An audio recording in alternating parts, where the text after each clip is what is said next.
What's up, everybody? This is Greg with Advantage One Brokers, and this is the ADV1 podcast. This is a podcast we come to you each and every weekday, and we bring relevant topics and trainings and bring in guest speakers. Today, I have my co-host, Tyler Mitchell, a fifth dimension potential for the leadership Huddle. Tyler, how you doing today? Hey, man, that's not my usual intro sound. That's the same one. What are you talking about? That's the same one. No. That's the same one. Yeah. No, it's usually the peer. Okay, we can take an applause. That's fine. We can take an applause. I want to spice things up with you. It's going well, man. It's going well. By the time this airs, we will have just got done with the managers retreat in Vegas, so we're about to head out for that. Exciting times, if you know what I mean. Exciting. But yeah, man, everything's going well. You got your talk rehearsed? Is it well thought out? It's well thought out. It's well rehearsed. It's gonna hit hard. It's gonna hit, dude. It's gonna hit real hard. By the time the people see this, it will have already hit hard. Yeah. So good. I'm excited for it. We'll see. Make sure you have somebody record it. I will have. Lexi will be there doing all of the pictures, and we also have a cameraman that we hired that will be recording everything for content. But Lexi, I got a DSLR camera for Lexi to do content, take pictures, video. So she'll be doing video there. So never let a good speech go to waste. I know, right? That'll be good. Be good. I wish I could be there. I'm sad that I won't be able to be there. I know, man. I know. Feels like I should be there. But that's okay. Another time. Next year, bro. You're coming to the States. Time and season for everything, right? Yeah, you'll be able to do it next year. Yeah. Oh man, what's new? We just recorded not too long ago. We did.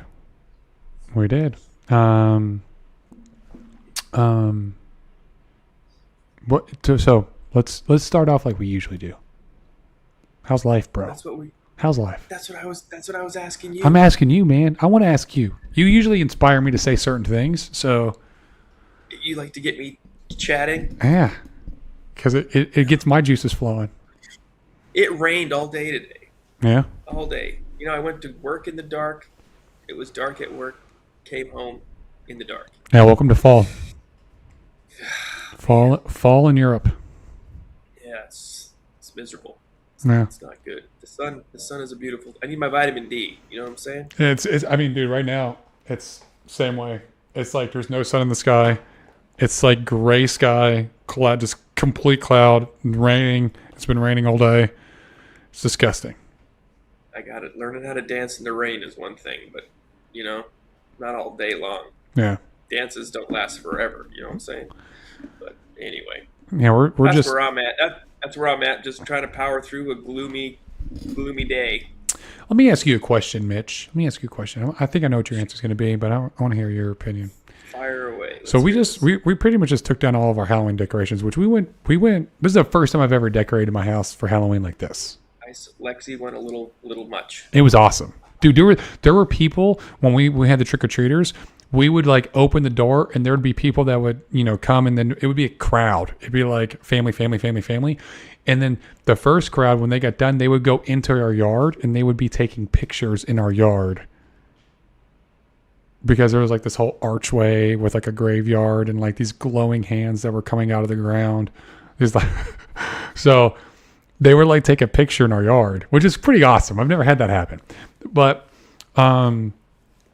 we're finally taking down all the Halloween decorations, and I already know what you're going to ask me. No, the answer is no. What am I asking? There's Thanksgiving for a reason, son. Wait until after Thanksgiving. It's not Christmas time yet. It's not Christmas time. There's no Thanksgiving decorations, bro. Yeah, there's turkeys, anything that's fall. No one likes turkey decorations. Leaves, put a wreath on the door that look like fall wreath, bro. Everybody. Dude, I could put Christmas decorations up right now, and then wait to put up the tree till after Thanksgiving. But do the. I knew you were gonna ask. How did I know you were gonna ask? Yeah, man, Christmas decorations now, bro. You're out of your 'Tis the mind. season. I'm already listening to Christmas music. What is wrong with you? Why not? 'Tis the season, bro. Bro, there's going to come a time where Christmas starts on January 1st. No, man, it's too early. Yeah, that's what they said about, oh, it's too early the day after Thanksgiving. Like, you should wait till December. Then it's the day after Thanksgiving. Now it's Thanksgiving. Black Friday is now Black Monday. We don't even know what we're doing. Cyber Monday. Come on now. Whatever. Okay? Cyber Monday. Commercialized. I don't like it.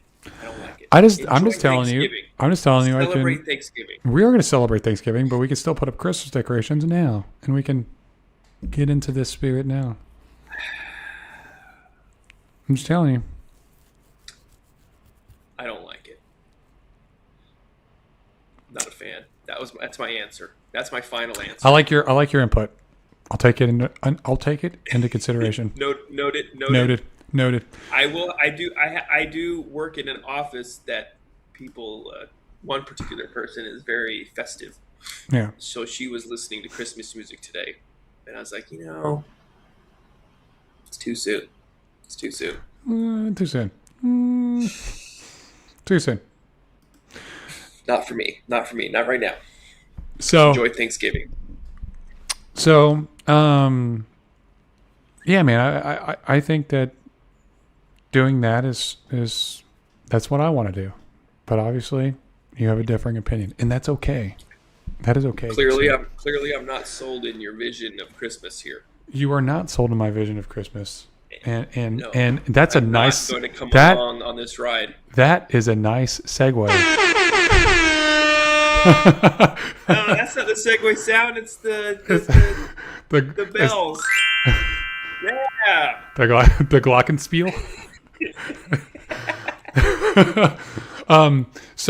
So speaking of which, so today our topic, now that we've gotten through our usual BS corner, is leading and attracting people to your vision and your team through your why.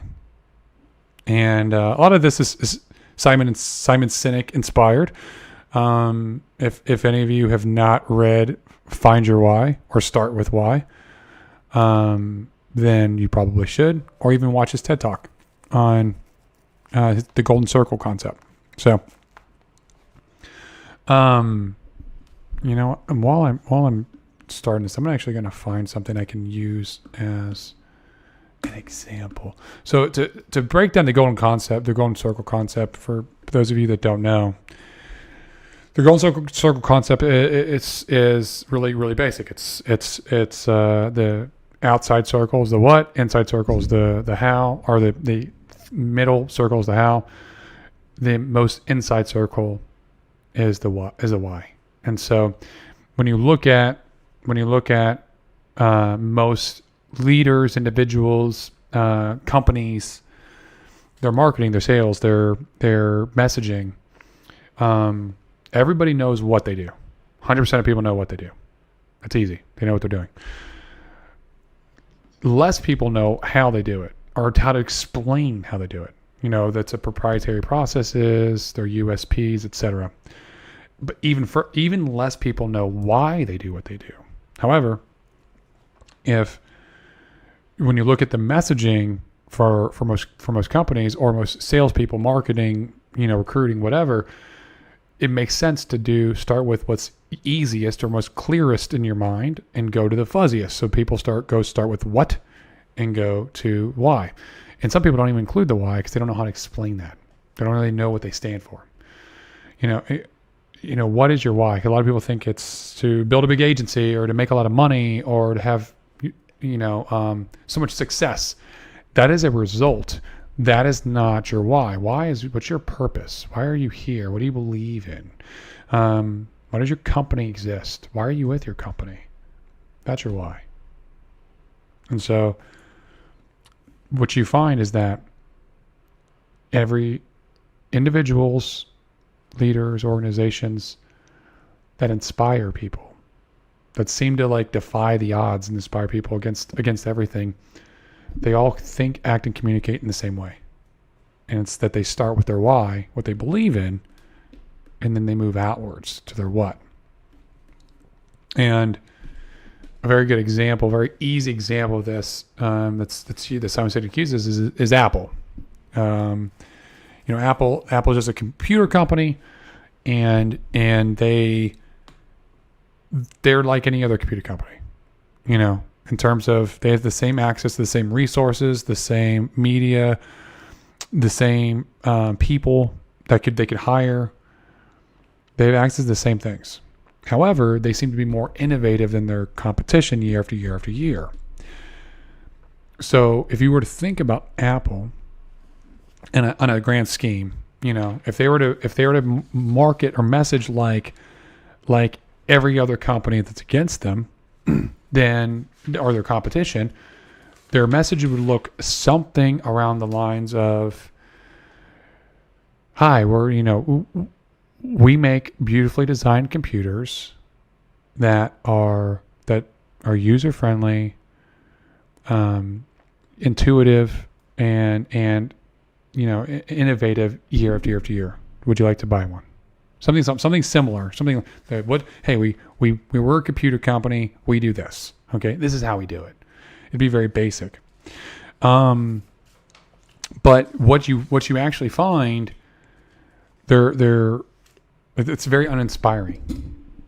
When you tell people what you do and how you do it, how you're different, and you expect some kind of behavioral shift or change or purchase or buying power or loyalty or anything, you're not going to drive behavior with telling people what you do and how you do it. You'll drive behavior when you start with your why and really tap into what's called their limbic brain system. So when Apple's messaging, what it's more like is what they actually sound like when they start with why is everything that we do, we believe in challenging the status quo. We believe in thinking differently. The way we challenge the status quo is by making our products beautifully designed, simple to use, and user friendly. We just happen to make great computers. Want to buy one? Sounds a lot different, right? It's a lot different. In it because it's a simple messaging shift. It's just starting with why, moving outwards. And so this concept can be used more than just marketing or selling. It can be used also as leaders and with leadership. Because if you're looking to hire people for the end result, for the money, they'll just work for the money. But if you hire people that believe in what you believe in, that believe in the cause, what happens is you find is that that's not your cause that they believe in, but they take that cause and they make it their own because they also believe in it. So they're willing to work through challenges. They're willing to work through blood, sweat, and tears. They're willing to forego any offer from any other company in order to find that success because it's their belief. And so what I want to do is kind of talk about that. Mitch? There's a lot to unpack there. Yeah, I know, right? Sorry, I went on a little bit of a tangent. No, it's good. I mean, it speaks to like the commitment versus compliance piece that we've talked about before, where if people are already committed to a vision, then they'll automatically comply, and you won't have to use those I should say lower, but lesser forms of leadership, being coercive or pace setting. You can use those transformational types of leadership styles that Daniel Goleman talks about, which are more transformational, and then they just foster more commitment, right? So that's where the vision piece starts with the culture. The culture and the vision kind of go hand in hand. Your vision statement, your mission, the company's behaviors defined in like a foundational cultural document. Even my little sole proprietorship, like my fifth dimension potential, I have a vision statement, right? It's on my Instagram. Like my why is there. Mhm. right? It's the very first line. It's usually good whys start with "I believe," right? Believe. What do you believe in? So I believe in helping others fulfill their full potential, right? Enabling and facilitating that. Well, how do I do that? I do that through interpersonal uh, communication. I do that through motivation. I do that through my expertise. Um, you know, what do I do? I just happen to do business consulting. Want to partner up with me? Yeah. You know what I'm saying? So it's like it's very similar. So when I do coach and consult my clients, we always start with their why, right? Starts with their vision, their culture, why they do what they do, why they're doing, why are they in business, why do they want to do what it is they say they're doing, And I find this is what I also find, and this is a generational thing. I'm going on a tangent. You need a sound for a tangent, Yeah. Get like like what could I do for a tangent? like a race car, like meow, like going off some direction. I don't think a chime will work. I think it's more like, no, that's a clown thing. That's a party favor. Uh, That's a clown thing. no, that's a clown thing. I don't know. I'll race car is a good one. Like a race car. Whoa! Yeah, here we go. We're Yeah. going off. I will have to Uh, download that and add it later. here we go. We'll get a tangent sound. But now I forgot the tangent I was going to go on. Oh, it's a generation. I think there's like a generational thing that I've noticed with my clients is that um, every one of them that I talk to, yourself included. I mean, you're in this, and this is going to resonate with you. I ask them, and they're all, quite honestly, besides the stay-at-home spouses that just wanted to do something more with their life, and they're kind of just starting up. They're not exactly monetarily wealthy, but they're very rich human beings in life. That they have a richness, fullness of life, Mhm. right, with what they do. But as far as like money is concerned and that kind of thing, like all my clients say, Mitch, I don't care about making money. They're all business owners. Every one of them are in business, right? Mhm. But they're like, I don't really care about money. I don't care. I just want to improve people's lives. I just want to help people by doing this thing that I want to do. So their why is like, I just want to improve as many people's lives as I possibly can. I do it by this, by this medium. And I just happen to be a plastic surgeon, you know. I just happen to be a dermatologist. I just happen to be a insurance broker. I just happen to be a whatever, right? But like there people's whys, I've noticed it might be our generation of folks. They just want to have a purpose-driven experience and a purpose-driven life, and I don't think they don't separate that from their job or their how people used to say like work life balance, like their life at work versus their life at home. They just want purpose driven life, period. There is Yeah. no divorcing work and not work, right? They want their work to be their purpose. They want their life to be that. You know what I'm saying? Mhm. And I've noticed that, and there's a lot of power in that, because when people are able to align themselves to that purpose that they have identified. One is identifying a purpose is the first kind of hurdle, right? Because there's some people who are like, I don't know what I want, right? They're kind of, I don't know. And that maybe they just haven't had enough experience, or they've been, going down one path for a long period of time. They kind of forgot who they are, which I've noticed that with a lot of my. I have a pilot program going on that I'm working with, specifically women and housewives. Right? They're like, I don't even know who I am anymore, Mitch. I don't even know what I even like to do because I've been sacrificing for my family this whole time.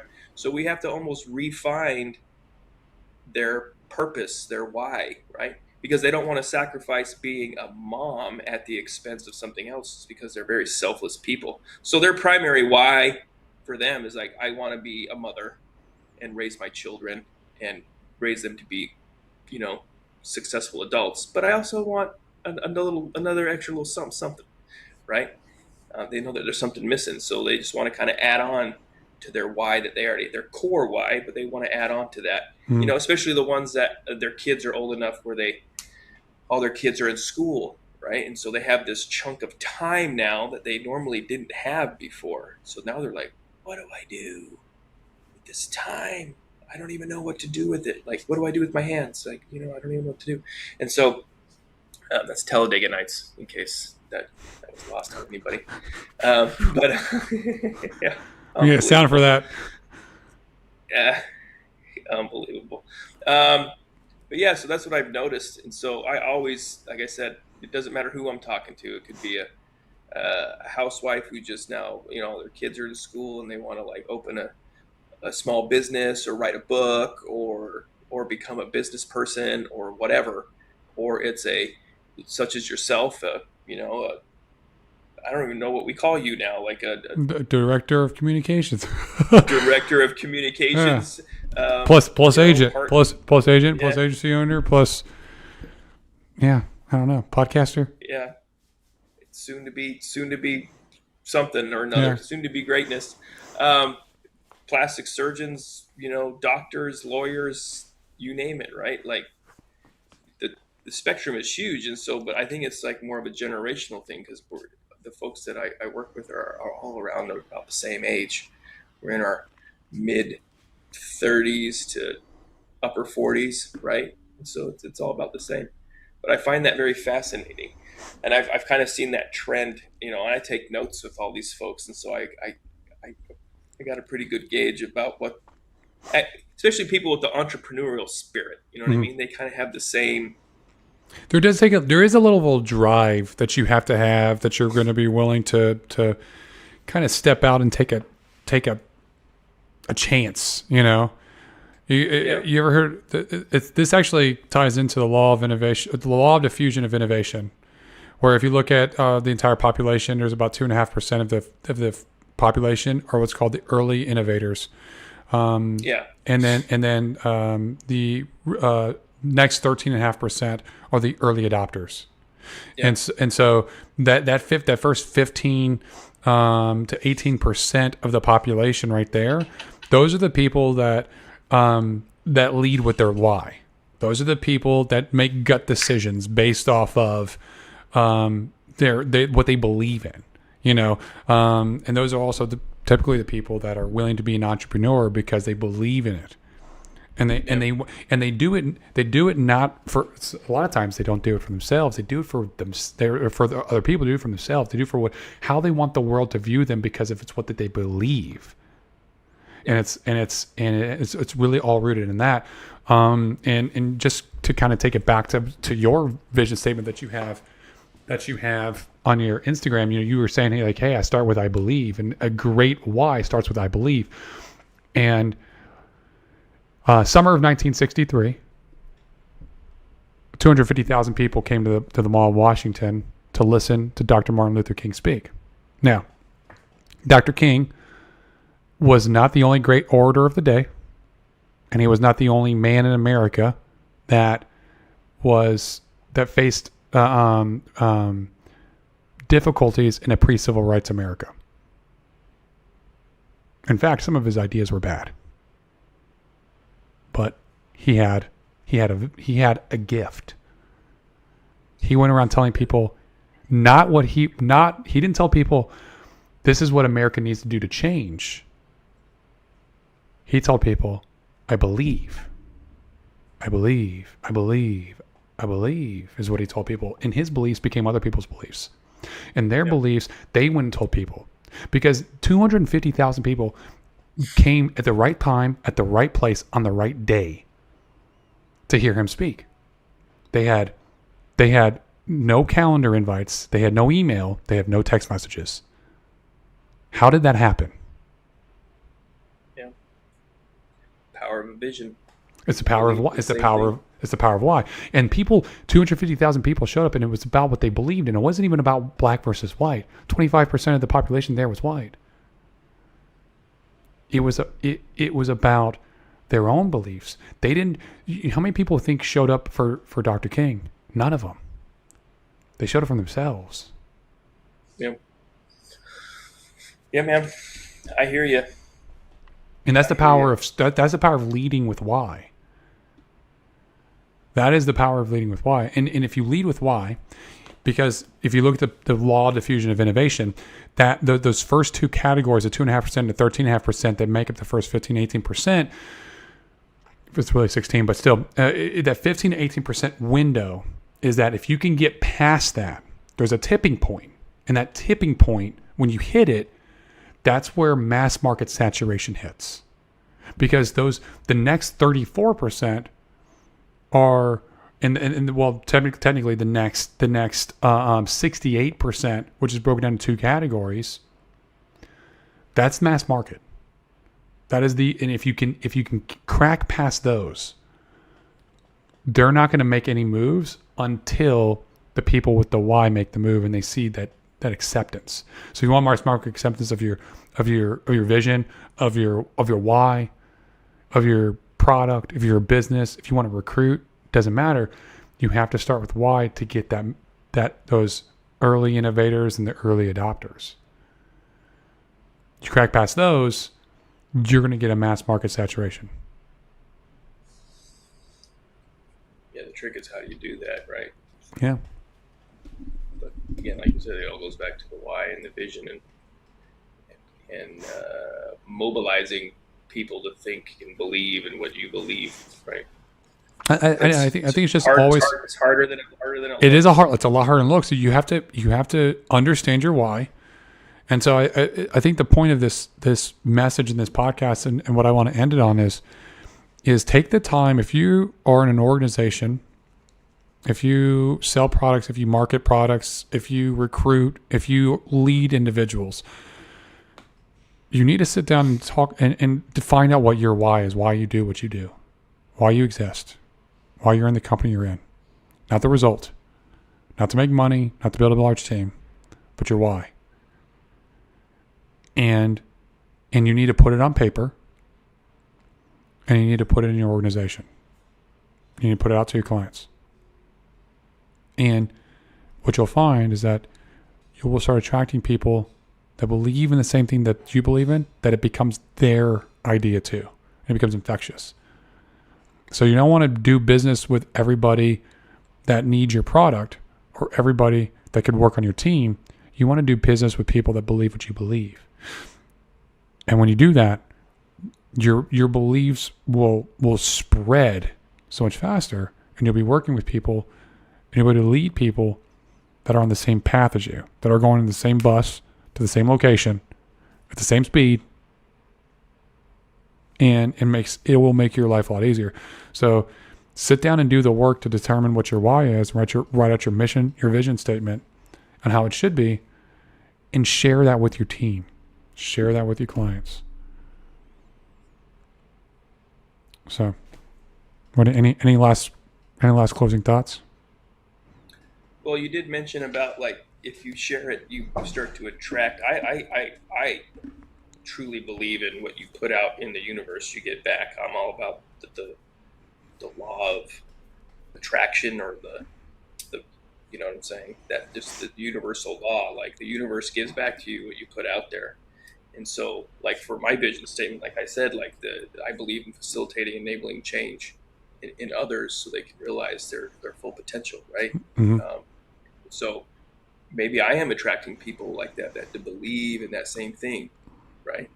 Like, hey, I also want to facilitate and enable change in other people so they can realize their full potential, right? And so, is it? Am I attracting people like that? Because it seems so. Because all my clients seem to believe in something very similar to what I believe, right? And when they speak to me, like they already are speaking to my why, and that's why I'm very selective with who I work with. But like the ones that I do work with, like they all believe in what I believe, Mm-hmm. and so it's very easy for us to work together. And that's where it makes. I want to end on this: is that when you have that shared common vision, that shared common beliefs, right? Trust is a lot easier moving forward, right? There's a lot more trust in an organization. And so people kind of have that. And I think there's efficiency created there. There's effectiveness created there because everyone knows that everyone else believes in this same thing. And so there's safety in that because everyone's moving towards this common goal. I don't need to really worry about what Bobby and Jenny are doing over there because I know they're moving towards that goal because they believe in the same thing. I don't really need to worry about what, Jeff and Jess are doing over there because they're moving towards the same goal. Right. And so there's that kind of diffusion of responsibility, you know what I mean? You can do some more burden sharing. I mean, there's just a lot more trust that goes on there. Like, oh, if I falter and fail, I know that they have my back because they believe in the same thing I believe. They'll pick me up, and help carry me for a minute, or I'll pick them up and carry them.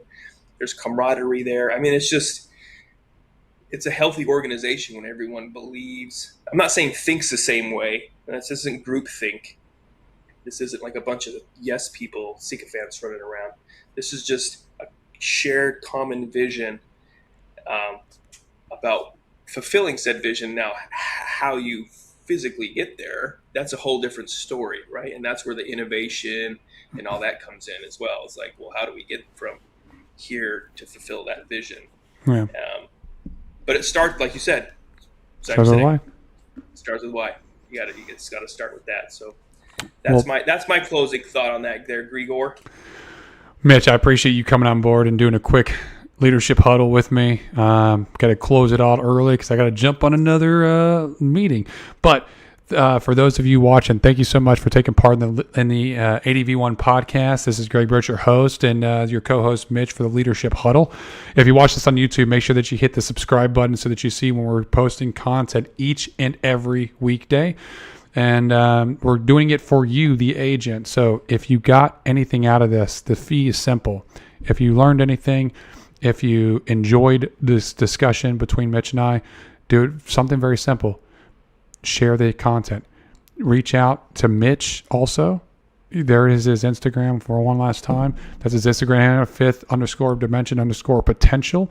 If you have any questions or even if you want to have any topics, you can reach out to myself or to him. But thank you so much for taking part.